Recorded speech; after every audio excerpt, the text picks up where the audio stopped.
Alhamdulillah wa sallallahu wa sallam ala nabiyyina Muhammad wa ala alihi wa sahbihi ajma'in. So we last left off at the end of Kitab al-Sayd, and so we talked about the udhiyah, and the next thing we're going to talk about is similar to it, and it's something that also encompasses a sacrifice, but it's for a different purpose.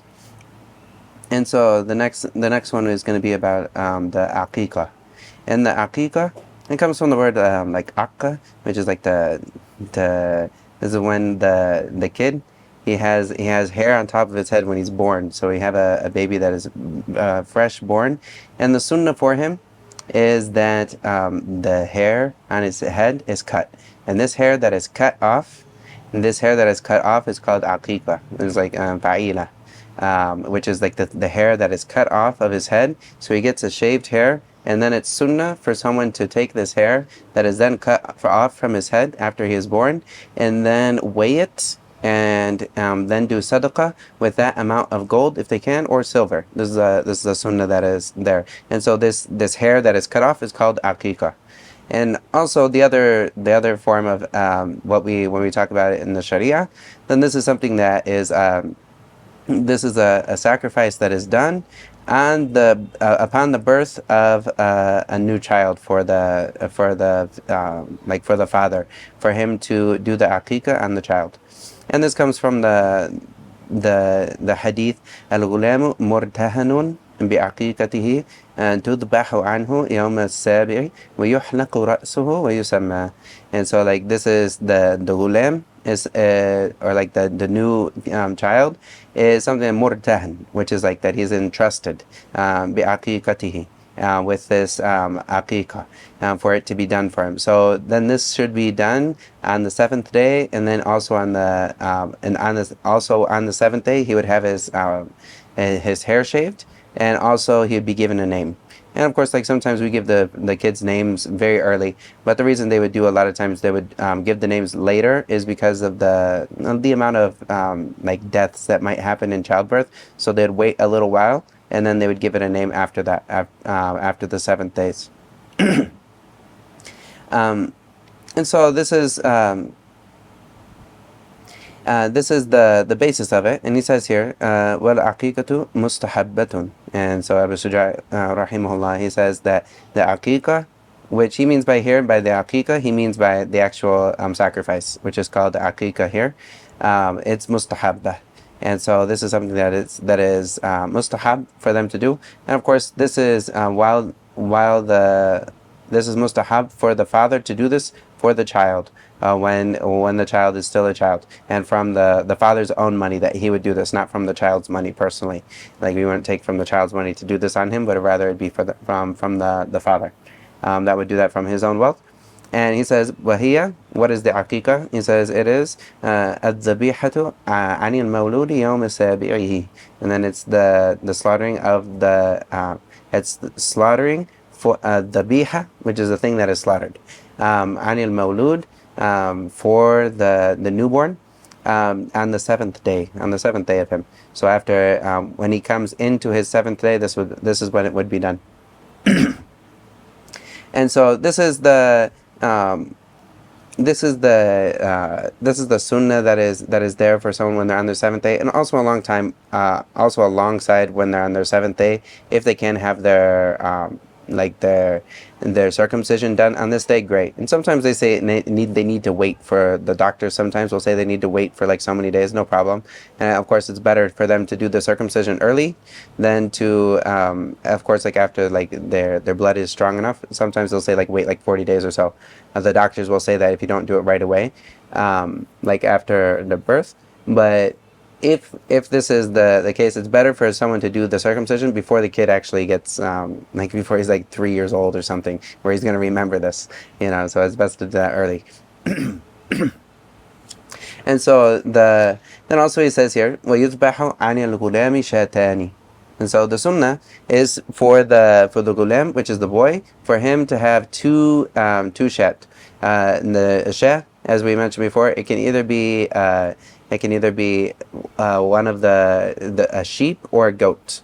And of course, it needs to be the same type of sheep that would be for the udhiyah. It's the same type of sheep here, and the same type of goat for udhiyah is the same type of goat here. So the sheep needs to be at least 1 year old going into the second, and the goat needs to be at least 2 years old going into the third. And so this would be 2 for a boy. There would be 2 that are slaughtered for a boy. وَعَنِ الْجَارِيَةِ شَاتٌ. And for the girl, for the baby girl, then it would be 1. And this is the sunnah. So 2 for the boy and 1 for the girl. And if someone only had enough for 1 for the boy, then this is sufficient. This is sufficient. The sunnah is to do 2, but if they do 1, then this is enough to count for the aqiqah, and this is sufficient for it to be considered that it is completed.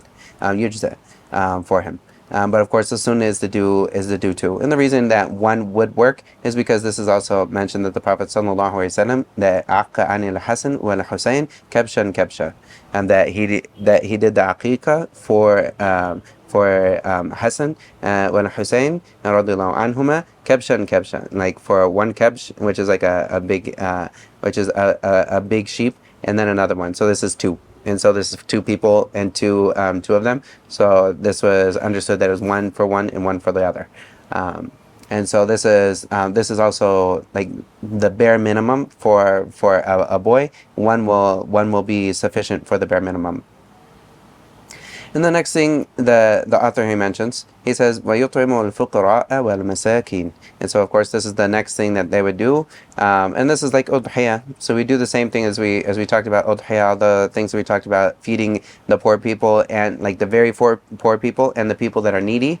That's when the fuqara is like the very poor people, and then the masakin are the needy people. They need more. They don't have quite as much as they need. The fuqara, like they don't have anything that really it has a place. They're like around 30, maybe they have like 40% of what they need, and or less than that. As opposed to the masakin, they have something, but it's not enough. And so this is similar to that, except there is one difference here, and the difference here is that this is also a walima. And a walima is where people get together and they have food. So in this case, the aqiqah it's sunnah for it to be served, like ready. So this is to have like a group, and then to serve this walima, just like we have the walima for getting married. There would also be a walima for the aqiqah, and so this would be served ready. So like jahiz, and this is different than the udhiyah. We'd say give them the meat. Here we'd say give them the food ready, because it's like a wonderful occasion, or a type of like a party and whatnot. And also another thing to keep in mind, that it's also sunnah for someone not to break the bones when they're cutting up and like and preparing the meat and whatnot. It's sunnah for them to try to not break any of the bones from it.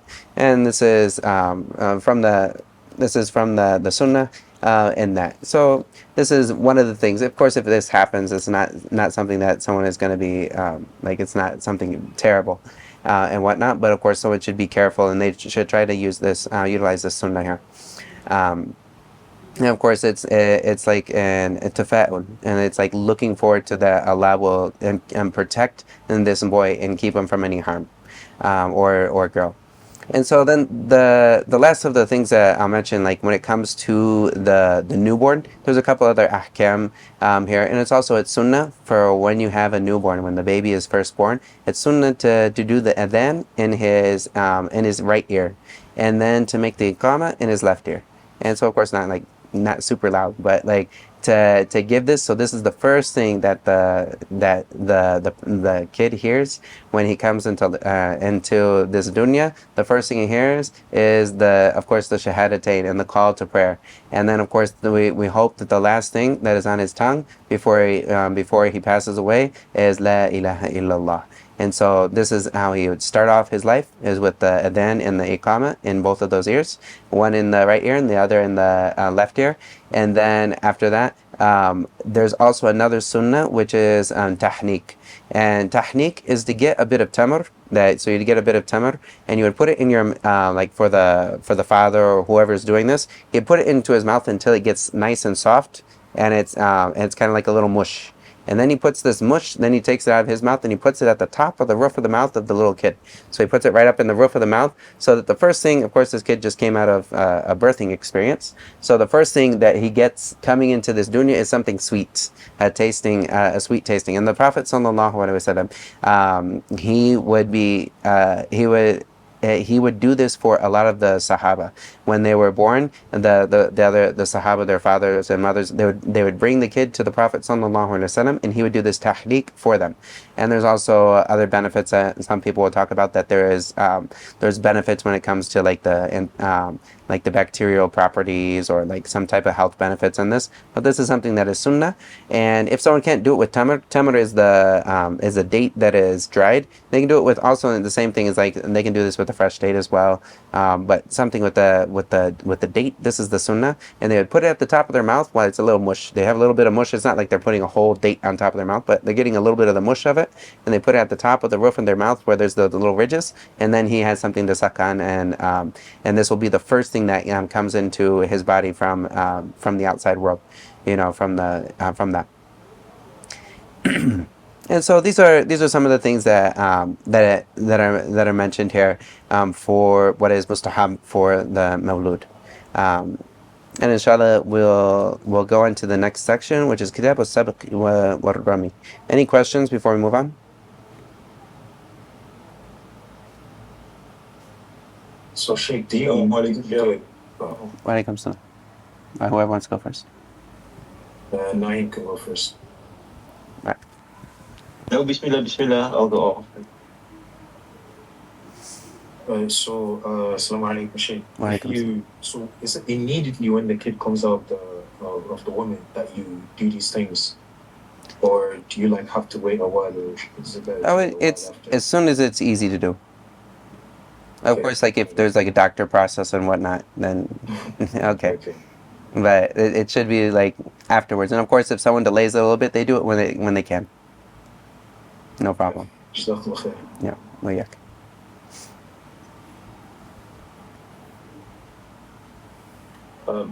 Sheikh, with regards to the udhiyah being done on the 7th day, what is the latest that it can be done? You're talking about the aqiqah, right?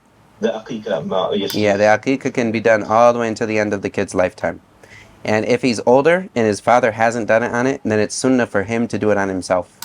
So if he becomes baligh and his father hasn't done it for him yet, then it's sunnah for him to do it. And maybe the person is not able to do it because maybe they don't have the money right now. They can do it anytime. Going up. Okay, jazakallah. Sheikh, what about the hair? The hair weighs practically nothing. So the hair? Like yeah. It's sunnah. So it probably does practically weigh next to nothing. But this is what it's mentioned. And Sheikh, one more question with regards to the date being sunnah for the tahniq. What other what else can be used besides the date? I don't know of anything other than the date. This is only what's mentioned. I think it's something specific to the date. As far as I've never heard anyone make qiyas on anything else for that. No. Okay, jazakallah, Sheikh. Well, yeah. All right, inshallah, we'll move on. So the next chapter is talking about sabq, and sabq is like is racing. It's racing and whatnot, and like competitions, and also rami, which is a competition when it comes to throwing. And rami is like archery. This is like the better. It's not necessarily throwing, but it's like archery. Of course, these words go back and forth in Arabic, and so this is the book that has to do with this. And of course, these two, the main purpose for these things, like for there to be like a competition and whatnot, is for someone to be, for there to be like something that is helping the Muslims get strong and prepare themselves for jihad. And so for them to practice, like whether it's racing, like at horseback racing is what this is talking about. So like if someone is doing horseback racing, this is of course when at the time of the Sahaba, and also until recently somewhat, horses were a main factor in warfare. So having someone that could utilize a horse well, could ride a horse well, and knew how to do this, and then having the ability for them to do this for to have a competition for this is something that helps them prepare themselves for war. And so this is of the benefits and of the main purposes for this chapter. And so we'll talk about this inSha'Allah. And then also the Rami. Rami is archery, but it also goes into other than archery. So of course, they'll talk about that this is also similar to like if someone was using a catapult. They made chaos on the bows and arrows to someone using a catapult. And of course, we could use chaos easily to the archery that we'd have with like guns and whatnot in this day and age. And this is something that Imam Shafi'i, this is no other person brought this as a specific chapter. People would talk about it here and there, but Imam Shafi'i, this is of something that he brought out that no one else had of the fuqaha before had talked about as a specific chapter. Maybe they had talked about it here and there, or talked in a hadith, but they didn't necessarily give it a lot of attention. Like Imam Shafi'i, he brought it out as a single bab. And whatnot, and this is of the things that he has done, and then maybe you'll find it in the people that followed, radiallahu anhu. And so the first thing that he talks about in this, the author Abu Shujaa rahimahullah, he says وَيُصِحُّ الْمُسَابَقَةُ عَلَى الدَّوَابِّ. And so he's going to talk about musabaqa. And so musabaqa is it's like having a competition for this. And a lot of times, when you have the competition, can you get a reward for this competition? For the one who wins it, he gets a reward. So there's a couple different ways that this could go. Say you have two people, and one of them says, if I say he has $10, and he's going to do a horseback race from here to the other place, and they all know where they're going. We'll talk about this. But he says, whoever wins gets this $10. It's his $10. Okay, no problem. They both go. The other person is not giving any money. It's just this guy. Whoever wins gets the $10. Okay, no problem. There's no problem with this. But if both of them say, I'm going to get 10, I put $10 into the jackpot, you put $10 into the jackpot, and then we run to the end and we see who wins. Of course, it's like a horseback riding, because this is what he mentions here, ala dawab, which is on the riding animals. So in this case, if they do this together, this is not going to be valid, because this is a gamble between them two. It's them gambling for their money. And so there's a way to do that, and he's going to talk about it later. But if there is a separate party, say there's a separate party that says, I'm going to pay $20 for the winner of this race, no problem. There's nothing wrong with this. They can go and run this race, and then whoever does it, they get the $20. No problem. But the problem is, if you have these two people, and there's no one else alongside of them, and they're both contributing to the money, they say whoever wins gets the jackpot. That's the issue where it's kind of gambling, and that's not permissible.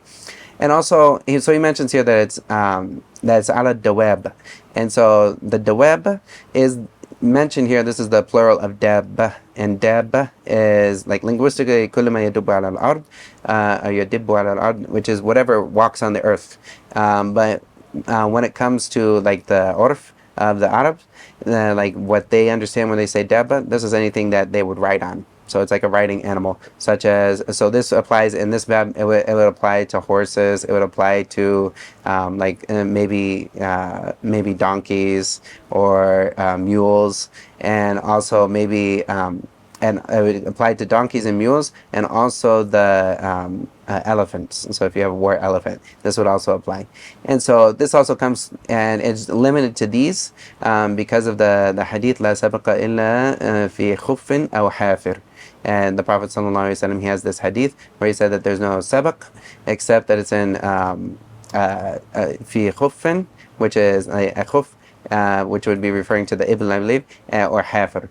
and which are like for the other animals there. And so this is referring to like their types of feet. And so of course it's not permissible to do that on dogs and whatnot or any of the other animals. And also of the things that they mention as well is like fighting chickens or fighting roosters and whatnot is totally haram. And this is ta'dib of animals. Like this is there's something that is oppression, what as dhulm against animals and whatnot, and also of having like two different animals fight and whatnot in other types of ways. This is something that is ridiculous, and it's also dhulm, so it should not be done. And also, is it permissible for someone to wrestle for this? Like, could they do this in wrestling? And with a price, if they were to do the pricing, then they would not be able to do this with the price necessarily. But it is permissible for them to wrestle, like as a because this is something that pertains to strengthening themselves for war and to have a competition with wrestling. This is something that's okay, as well as there's other things as well, such as like if someone wanted to do swimming is also okay, because this is something that's also used in warfare. Of course, like someone, if they're able to swim, they're able to infiltrate places that they wouldn't be able to do otherwise. And also like that is like diving. If there was a diving competition where diving was something that was used in war, if it's used in war in something, then if it's normally used in war, then it's okay to do. And if it's not something that's used in war, then this would not be a competition for that. And so these are some of the other areas. And of course, the biggest thing is that this is something that has to do with warfare, and if it doesn't have to do with warfare, then it wouldn't have then you wouldn't be able to do this competition for a prize. It wouldn't be able to be for a prize. It would just be without a prize on that. Wallahu ta'ala a'lam. And so the next thing he mentions here, he says, "Wal munadala, wal munadala bisiham." And munadala is basically mubalagha. It's when someone is this would be referring to when people are going back and forth with archery. So he's talking about munadala, which is archery when they're trying to beat each other when it comes to this mughalaba. So that they will see who's going to win in the archery contest. And so this can be with any type of like the normal archery and whatnot. Nor of course they would talk about back in the day that this was something with like bows and arrows, or even with spears and whatnot. And also like that in today's day and age would be like also shooting, like in the shooting range and whatnot. Allah ta'ala alam. And also he mentions إذا كانت, so he gives another condition for these. He says إذا كانت المسافة معلومة. And so like the masafa, this is like the area, the distance. The distance needs to be known. So of course it can't be an unknown distance. Like whoever gets to a place that is unknown, whoever like meets so and so, and we don't know where so and so is, then of course this would be something that's problematic. But it needs to be a known distance for them. And so that's the one that he mentions here. And there's other conditions as well. And he says, wasifatul munadala ma'luma. And so also when it comes to the archery, then this needs to be known. Like what are they, when they are doing the archery, what is the goal that they're trying to hit, and who's going first, and how many shots are there going to be for each of them. This needs to be well known. And also, are you trying to does it need to penetrate it, or does it need to knock it over, or what is the type that we're looking for? This all needs to be known. And of course, if it's known like orfan, like just from the customs, then this is good enough. And he says, وَيُخْرِجُ الْعِوَضَ أَحَدُ الْمُتَسَابِقَيْنِ حَتَّى إِذَا سَبَقَ اسْتَرَدَّهُ. And so here he mentions that so if you have two people that are going against each other, and one of them wants to give the iwad, which is the prize for that, he says, then in this case, he could, if it was one of them that was doing this, then if he won, حتى إذا سبق استرده. So if he won, the person who was giving the prize, if he won, then he gets the prize back for himself. And وإن سبق أخذه صاحبه. And if he is passed up by the other person, if he lost, then the person who was racing him or was in the competition with him, his competitor, he takes it. If this was just one side, so one side is giving. And so he says, what if two sides are giving now? He says, وَإِنْ أَخْرَجَاهُ مَعًا. So if both of them are giving the iwad, which is the price, if both of them are contributing to the price, he says, لَمْ يَجُوزْ إِلَّا أَن يُدْخِلَ بَيْنَهُمَا مُحَلِّلًا. And so it would not be permissible unless they enter someone else, a muhallil. And this is that we call him a muhallil. He's someone that makes this halal. It's like he makes it halal. So there's another third party that comes in that is going to be between them. And so if this third party, he's going to say here, so they have to bring in this third party. فَإِن سَبَقَ أَخَذ. So, and if this third party comes in, and if he wins the race, then he would take it. He would take the prize. And so, وَإِن سُبِقْ لَمْ يَغْرَمْ. And so if he didn't win, then he doesn't pay anything. So there has to be someone of this sort. This is if the prize is coming from the actual competitors. If it's coming from outside, this is a different issue. There's no problem with that from that way. Then it would, because it's coming from outside of them. And also, of course, if someone is doing this race and whatnot, the race needs to be fair. Like, it can't be like over the animal. Like if they're riding animals, or if they're doing it in this way, they need to be matched, like equally matched generally. And the same thing with like the bows. If they're using bows, it needs to be the same type and whatnot. They can't have things that are unequally matched for this. Wallahu ta'ala a'lam. Any questions before we move on to the next kitab?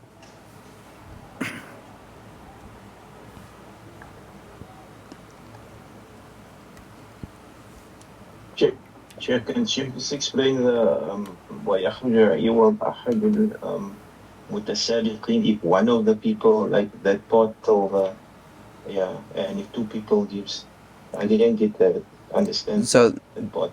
okay, I'll say it one more time. So the first way that he says here, يُخْرِجُ الْعِوَضْ أَحَدُ الْمُتَسَابِقِينَ. One of the two competitors, he's the one that's giving the prize. So I have me and Abdullah. Me and Abdullah I tell him, hey, whoever goes to the end of the road, they get this $10. He's not doing anything. He's got nothing to do with. He's not giving anything, but he's gonna rate. We're gonna race to the end of the road. You know, of course, say we're riding or whatever. Or whoever wins this archery contest, they get $10. And I'm one of the. I'm here. I'm competing with him, but I'm the only one giving money into the pot. So in this case, there's no problem with that. And so if I won, then I take my money back. And if he wins, he takes the money. All right. The second scenario that he brings here is if both of them are giving $10. Then this is not permissible unless you bring a third party into it. And then whoever gets it, then they get all of it.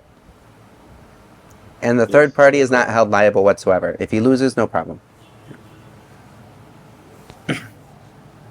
Sheikh, what about Sheikh said that these things pertaining to jihad and things that can help out and anything that can strengthen.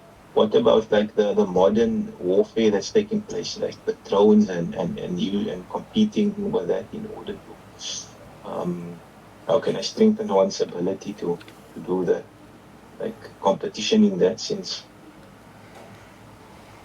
When it comes to, if it has to be something that has like a need for the battle, and then that if it's a racing, it can only be in the areas that we talked about. And if it's something that has to do with archery or something of that sort, then if it's used in battle, then it's something that can be done.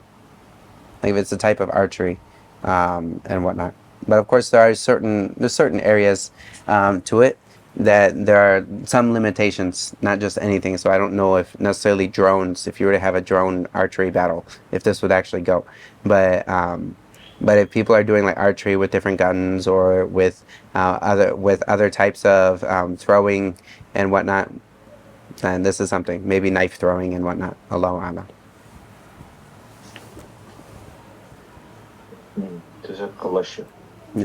Yeah.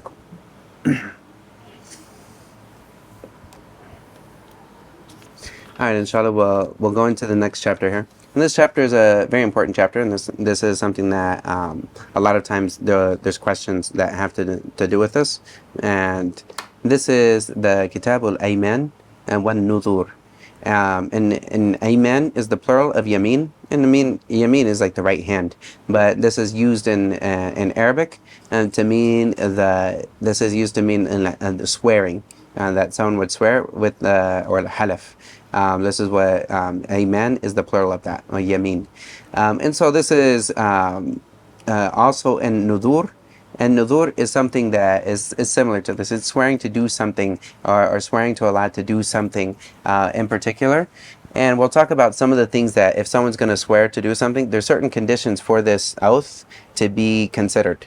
And one, of course, it has to be something that is good. Can't be something that's bad, and someone needs to intend it.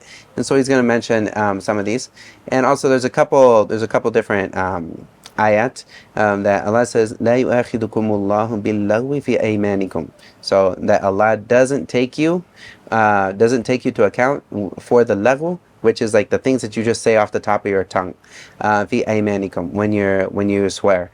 And a lot of people they'll say like, I'm not going to do that, wallah, and they just say this really quickly and they don't even mean the swearing. So Allah doesn't hold someone to account for this extra thing that comes into their whatever they say. A lot of times people will say wallah all the time. They'll say wallahi about things that are very simple, and so this is not something that they're going to be held accountable unless they meant it. And so if they meant it, then this is what would be, and they would be held accountable for. And so the next thing is to talk about here, and where he starts off the bab with, he says, وَلَا تَنْعَقِدُ الْيَمِينُ إِلَّا بِذَاتِ اللَّهِ تَعَالَى أَوْ بِاسْمٍ مِنْ أَسْمَائِهِ تَعَالَى أَوْ صِفَةٍ مِنْ صِفَاتِ ذَاتِهِ. And so here he mentions that when somebody swears, if they were to swear by something, the only swearing that would count for a yamin is someone that swears by Allah Himself, or by one of His names, by saying of one of the names, they swear by one of the names of Allah, or they swear by one of the characteristics. So like swearing by Allah, they say billahi. They would say, I'm going to do this, wallahi la af'alanna kada. Like they say, wallahi, I'm going to do such and such. Say, wallahi, I'm going to go pray qiyam al-layl ashra rakat or something with witr. And so this maybe someone says this, and so if they make this promise and they use the name wallahi, I'm going to do this whatever, and so in this case, this is something that it would become a yamin because they use the name of Allah. Or he also said أو بسم من أسمائه, and of the names of Allah. So if someone uses one of the names of Allah that is particular to Allah, meaning such as if they say Ar-Rahmani, so if they use the name of Rahman, this is something, of course, and also if they use of some of the other names that are only for Allah, then this would also are like wa Rabbil Alamin. So if they said this, okay, this is of the things that will come into place. And if they used a name like wa Rahim, sometimes you have people that are named Rahim, so you'd have to see, did he mean Allah, or did he mean like this other person? And so like there's some words that can be taken this way, such as Ar-Rahim. Occasionally this can be taken that way, or they could say Al-Malik, so like Wal Maliki. So like if they were to say Malik, and maybe they mean like an actual king, or maybe they mean Allah, which is of the names of Allah. And so this is something that would go back and forth. You'd look and see, oh, what did you mean by this? And so he also says, أو صفة من صفات ذاته, or from the sifat of Allah, such as like the Quran. Some people say they'll say well Quran, or they'll swear by this. Or what's very common in Egypt is they'll say well Mushaf. They'll say well Mushaf, and like to give extra ta'keed. And this is the same thing. Like they don't mean when they say well Mushaf, there's nothing wrong with this. This is not them swearing by makhluk, but rather they're swearing by the Quran, and this is what they mean by it. This is just urf for what they mean when they say the Quran. They're not like necessarily swearing by some like the actual pages when they say this. So there's no problem with the wording whatsoever. And sometimes people will also they'll say one nabi. They'll say one nabi. And this is something that's very popular in Egypt and whatnot. And of course, there's certain types of swearing, like in general, swearing is only for Allah. This is an act of worship, and someone shouldn't swear by other than Allah. But there are some things that occasionally, from urf, they don't mean swearing anymore. They just mean ta'kid al-kalam. Like they just mean like emphasizing their speech very hard, well, with other things. So occasionally someone will say one nabi, and what they mean by this is they're just trying to get your attention and to show that they're serious about this. And also bi abi wa ummi. And this is something the Prophet ﷺ, he would even say this word. He would say bi abi wa ummi.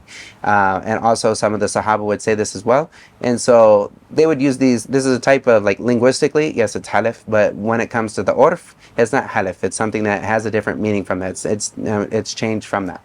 Now, of course, this is not something that would that if somebody did use it in that way, it would not actually it would not become a yameen for them that is binding. And that's separate from the fact that no one should be ever like actually making a vow to other than Allah or for other than Allah. And so the next thing that he mentions here, he says, وَمَنْ حَلَفَ بِصَدَقَةِ مَالِهِ فَهُوَ مُخَيَّرٌ بَيْنَ الصَّدَقَةِ وَالْكَفَّارَةِ الْيَمِينِ وَلَا شَيْءً لِلَغْوِ الْيَمِينِ. And so he brings a couple issues here. He says, and whoever swears, halaf, which is swearing, whoever swears بِصَدَقَةِ مَالِهِ, to give out sadaqah from his money or from his possessions, فَهُوَ مُخَيَّرٌ. So he's between. He has options. So his options are what? Bayna sadaqah. Either he gives out the sadaqah that he promised to do, or kafarat al-yamin, or he can do the kafara al-yamin. And so this is something that he can either do this or that. And wala shay'a fi lagwi al-yamin. And so the next thing he mentions here is that there's nothing upon a person for just saying, wallahi, I'll do this tomorrow, and they're not going to do it tomorrow. They just said this. Like this, if they didn't mean it as you mean, and they didn't mean this, then they're not going to be held accountable for this. This is something that is they're not held accountable for this from the ayat that I mentioned before. وَلَكِنْ يُؤَاخِذُكُمْ بِمَا عَقَّدْتُمُ الْأَيْمَانِ. And so this is what Allah says, that لَا يُؤَاخِذُكُمُ اللَّهُ بِاللَّغْوِ فِي أَيْمَانِكُم, that Allah doesn't take you to account for the lagw, which is like the things that you don't necessarily mean. It's just like extra speech in your swearing, or like your yamin. وَلَكِنْ يُؤَاخِذُكُمْ بِمَا عَقَّدْتُمُ الْأَيْمَانِ. But he takes you to account for what you emphasized or really meant when it comes to the yamins, and when it comes to the swearing and whatnot. This is what Allah, what you meant. This is what you would be taken to account for.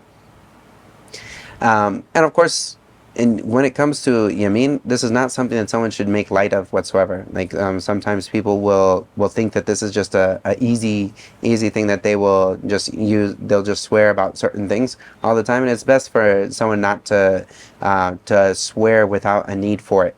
Like to go overboard and swearing about all these little things. Oh, I'm going to do this, and they always swear about this, especially if they know they're going to break it, because this is not something that this is making light of Allah, and someone shouldn't make light of Allah. And when they're swearing, they don't really take it to mean, and they don't consider it, and it doesn't hold something like big in their heart. This, of course, is a sign of a problem with their iman. And also, the next thing the author here mentions here, he says, وَمَنْ حَلَفَ أَنْ لَا يَفْعَلَ شَيْئًا فَفَعَلَ غَيْرَهُ لَمْ يَحْنَثْ.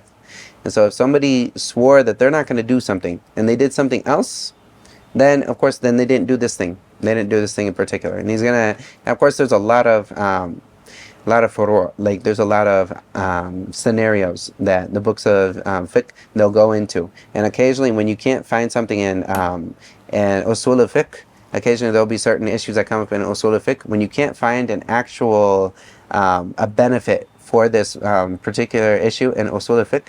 The only place you'll find it is they say if someone swore this way or swore this way with their words, then it would be this or this. And of course, like this, because this is like a occasionally they'll have like the strangest, most far out things, scenarios of the wordings that could come about and what they possibly mean, and whether they would have any connection to actual fiqh ruling and whatnot. So they'll come up in the yamin. But he's just mentioning something basic principles here, Abu Shujaa, and I'll leave it with this. And he says here, so if somebody swears to do something, that I'm not going to do something, to do something else, maybe it's similar to that thing, not that they didn't do that thing that they swore to do, then they don't do it. So say this person said, I'm not going to eat. He has a little grain of say he has a grain of barley. He says, I'm not going to eat this grain of barley. And so then he grinds it up. And then he puts it into bread and he eats it. Did he break his hanath amna? And so like this is and hanath yahnath is breaking the vow. So the hint is breaking the vow. So did he break his vow or no? Like if he ate this thing, and they said no, because this once he ground it up, it no longer had the name like barley. This grain of barley. He said, I'm going to eat this grain of barley. And so it's no longer a grain of barley. So when he ground it up and ate it, it's no longer a grain of barley when he ate it, because it's now ground up and it's called something else. As opposed to if he said, he swears, I'm not going to eat this. I'm not going to eat this. Then he grinds it up and he ate it. Then he ate that thing that he swore he was not going to do, even if it's in a different form. It's still the same thing. And he didn't say the words barley. So like these extra, or he didn't say the grain of barley. So these words do have a big play in what we'll look at, whether or not he actually broke his vow or not. He says, "Women." So if I go, I'm not gonna text this person. Wallahi, I'm not gonna text this person. But instead, I call them or I voice message them. Then I don't need to. لم تحنث. Yeah. Yeah, you're fine. Fair enough. Jazakallah khair. Yeah. Yeah, so that's it's so like even if you do something that's similar to the meaning, or you tell someone else to do it for you, this is not going to do it. And that's what he mentions here. He said, وَمَنْ حَلَفَ أَلَّا يَفْعَلَ شَيْئًا فَأَمَرَ غَيْرَهُ فَفَعَلَهُ لَمْ يَحْنَث. So he says if he swore that he's not going to do something, then he told someone else to do it, and then that other person did it, then this person didn't break his vow. And so, of course, we look at the very detail. We look at the detail of what did he actually say? Did he actually do it? Okay, this is what actually broke it.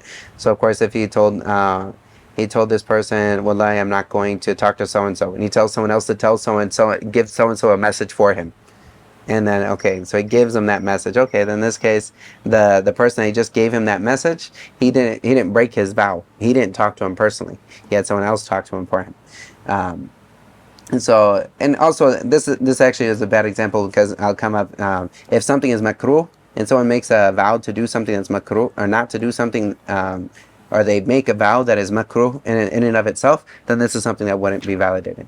And that's what he mentions here, or he's going to mention it, I believe, coming up. But the thing that someone makes a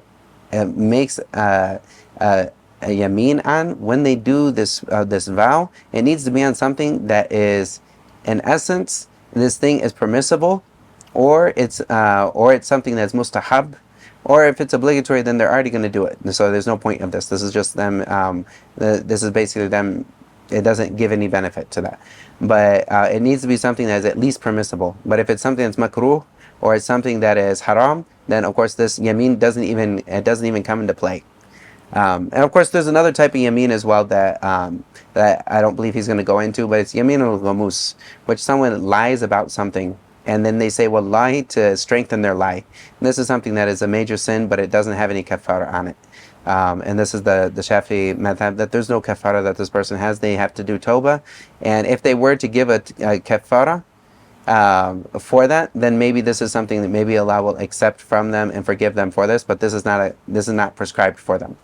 For someone who says they lie about something and say wallahi, like you got someone at the store, he's saying wallahi I bought it for this much, I'm selling you wallahi I got this, that, and the other, and he's selling his stuff with lies and caked with wallahi, then this is something, yes, it's a major sin, but there's no kafara on him for that, but he does have to make tawbah and whatnot. And so the next thing he talks about, he's going to talk about the kafara itself. And so what is the kafara? He says, وَكَفَارَةُ الْيَمِينِ هُوَ مُخَيَّرْ فِيهَا بَيْنَ ثَلَاثَةِ أَشْيَاءٍ. And so he mentions here that this person is the kafara to yameen, that he has three things at the beginning of it's important to understand this. There's three things at the beginning that he can do. And so for the kafara, which is expiation. Kafara means expiation, or like to cover up the blame of what has happened, of what he's done, to make up for it. And so the first of them is, he says here, etku raqabatin mu'minah. And so the first one is to free a believing slave. And so this is the first one. So if he says he's mukhayyar, and mukhayyar means that he has the option to do these three. And so this is important to understand. He has the option to do three, and then after that, if he can't do these three, then he can go down to another option. But at the first and foremost, he has the option to do three, and then if he's not able to do this, then he can fast. We'll talk about this. But the first of them, of course, is to free a believing slave. And then if he can't do this, that's a etqu raqabatin mu'mina, aw, and this is even if he can do it and he wants to do something else, then he can choose aw it'amu asharati masakina. And so he can either free a slave or he can feed 10 people.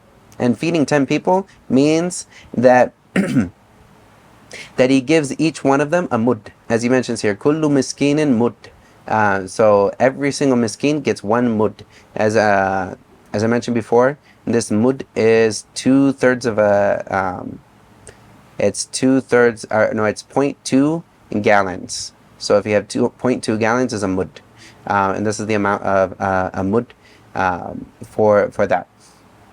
And so he'd give them this in their staple grain of their thing, and he wouldn't feed them this. He would give it to them in the whole format that they would use as they wish. So he'd give them this and say it's rice, and he gives them, what is it, 0.2 gallons of rice in this case. Then this would be a kafara for him, and he has to do it to 10 different people. It can't be the same 10. He can't give 10 to one person. No, he has to give it to 10 different masakin. Can't be just one person that he gives 10 of these to. And it can't be cooked. It has to be in its original format, as I mentioned. Or the other option is, or kiswatun aw kiswatuhum thawba, or that he gives 10 people some type of clothing that's considered clothing. And of course, it needs to be clothing that's not already worn out and whatnot. It needs to be something that is like considered clothing, even if it's like for a woman, if it was like a khimar or something that she would wear on her head. Maybe it's not something that's going to cover all of her, but it's considered clothing, or pants, just pants by itself. This is one, or a shirt by itself. This is one, or like an undershirt. And this is one, so these things are, or shoes by themselves, just the pair of shoes, not one shoe by itself, but shoes, one pair of shoes is one. And so these things are considered clothing, so you'd have to give this to 10. So he's got the option between these three things, and this is very important. If you have the ability to do these three things, of course nobody has a slave these days, but if you have the ability to do the other two things, which is either feeding 10 people or doing the clothing of 10 people, you have clothes enough to give to other people. You have enough clothes to give to other people, like just 10 articles of clothing that you can give to people, then you have to do these, and nothing else will count for you. And this is a question I've heard so many times, that people will think now, they'll think that they can just go do som. They think that they can just fast first and foremost, instead of giving out these things. No, if you have the ability to give out these things, you have to do this. Then if not, he says here, فَإِن لَمْ يَجِدْ. So if he doesn't find he doesn't have the amount, he doesn't have the money to get the food, he doesn't have the clothes to give out. In this case, فَإِن لَمْ يَجِدْ فَصِيَامُ ثَلَاثَةِ أَيَّامٍ. Then he would fast 3 days, and this is the expiation, if he can't find it. But if he can find it, then these 3 days that he fasted are not counted for his kafara. He still has upon him the kafara, and this is important for someone to understand. So there's two levels here. The first level, he can choose between the things, and this is all has to do with money. And if he can't do these money things, then he can go down to the next level where he fasts for 3 days. And so these are the levels here. I hope that's clear. Any questions before we move on to the next chapter, or maybe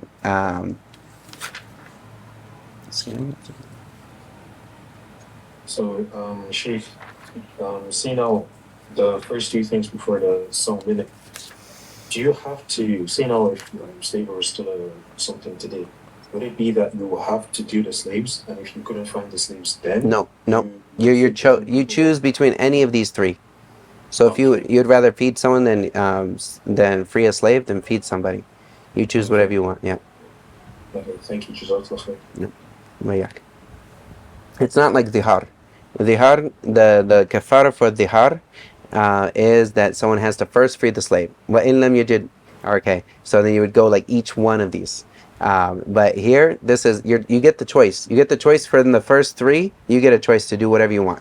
You can choose this one, whatever you want. And then if you can't do these, only then are you able to go down to the next level, which is fasting.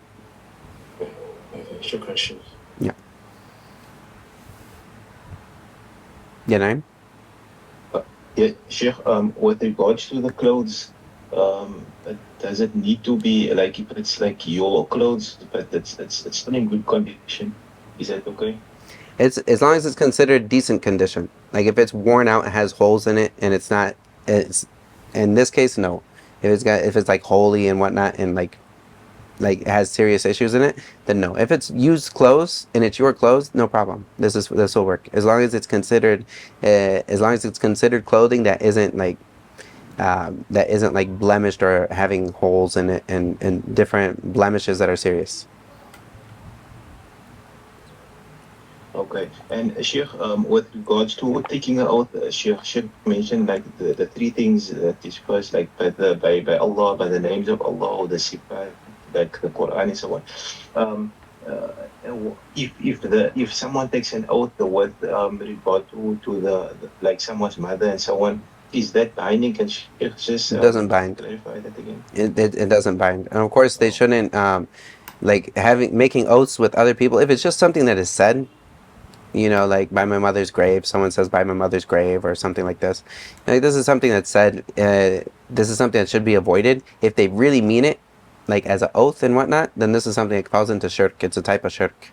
Um, but this is in general, it wouldn't count as a yameen in the first place. They're not obliged to do anything about that except make forgiveness for Allah, and say the shahadatain, of course. Jazakallah, Sheikh. وإياكم. All right, inshallah, there's a last fasl here that we'll study here, and then we'll call it for tonight. And so this is about another. And another is for someone to promise to do something good. And this is the basis of what another is promising to do something good, which is similar to what we had before. And so, and this is for someone to another is something that is someone to bind themselves to do something good or do like an act of worship. And so this is the type that this act of worship otherwise wouldn't be binding on them to do. So this is for them to make themselves such as some people maybe make another that they will do the udhiyah. As we talked about the udhiyah recently, if they made an oath to do this udhiyah, then there's certain ahkam for it. And so, or if they made an oath that they're going to make i'tikaf the last 10 nights of Ramadan, then there's ahkam for it. And so this is nadhr. This is what nadhr would be talking about. And normally this is not something that's obligatory, but then they made it for themselves obligatory. And this also comes in the ayah, وَلْيُوفُوا نُذُورَهُم. And so they should come through and follow through with their oaths that they made. And then this also comes from the hadith that is narrated in Sahih Bukhari. مَنْ نَذَرَ أَنْ يُطِيعَ اللَّهَ فَلْيُطِعْهُ. Whoever makes an oath that they're going to obey Allah, then they should obey Him. وَمَنْ نَذَرَ أَنْ يَعْصِي اللَّهَ فَلَا يَعْصِهِ. Then whoever makes an oath that they are going to disobey Allah, then they shouldn't disobey Allah. And of course, there's no kafara for this one. And so the next thing, so he's going to mention here, he says, وَالنَّذْرُ يَلْزَمُ فِي الْمُجَازَاتِ عَلَى مُبَاحٍ وَطَاعَةٍ. So he says here, the nadhr, it will make something obligatory when somebody makes the oath for these things that is either on something that is mubah, something that's permissible, or it's something that is ta'ah, and so, or something that is an act of worship, but it's not necessarily something that is obligatory. Or something that's not obligatory on the individual. Maybe it's something that's fard kifaya, but it's not obligatory on the individual. But he makes that oath that he's going to do it.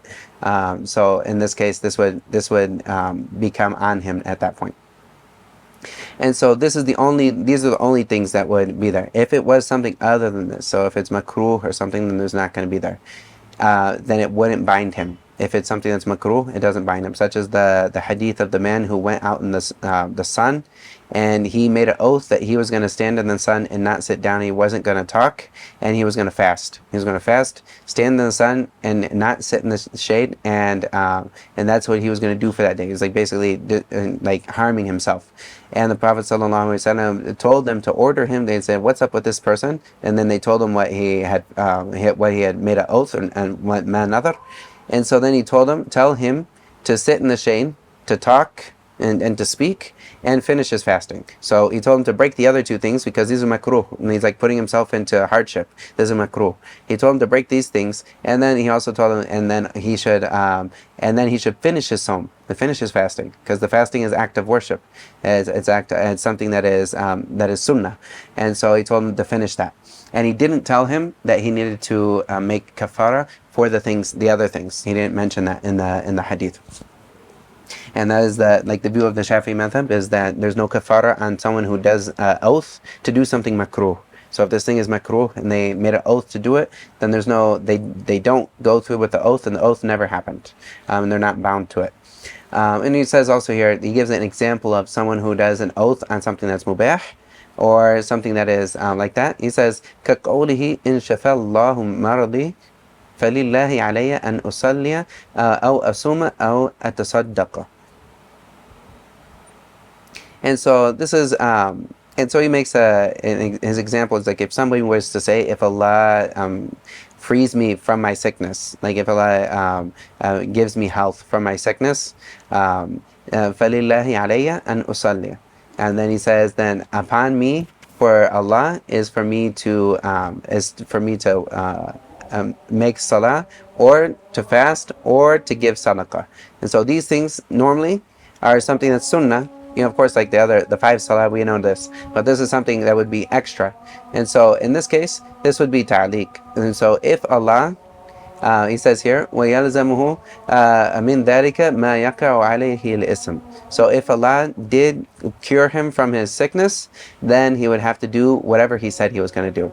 And the least amount of what, and he says, مَا يَقَعُ عَلَيْهِ الْإِسْمِ, the least amount that would be considered salah, or the least amount that would be considered sawm, or the least amount that would be considered sadaqah.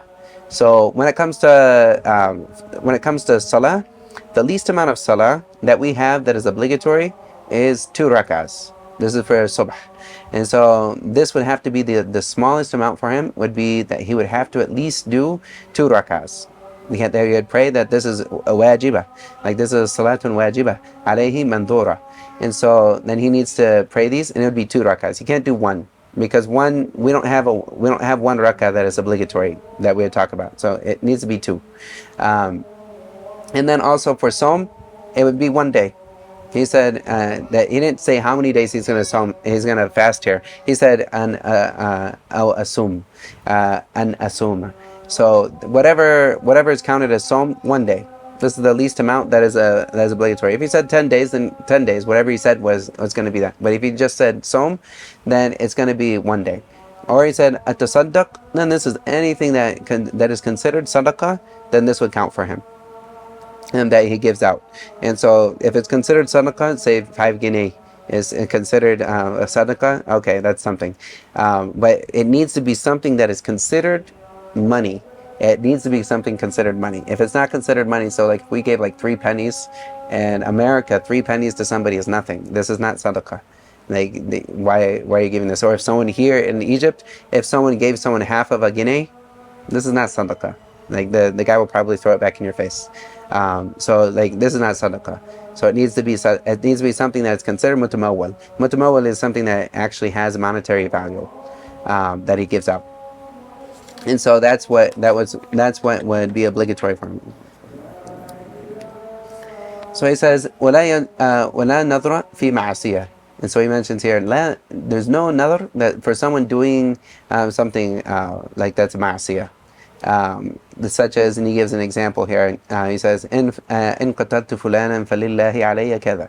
So of course, like he says, وَلَا يَلْزَمُ النَّذْرِ. So here he's not going to have anything that is upon him, because he's not going to be bound by another that is contingent on sin.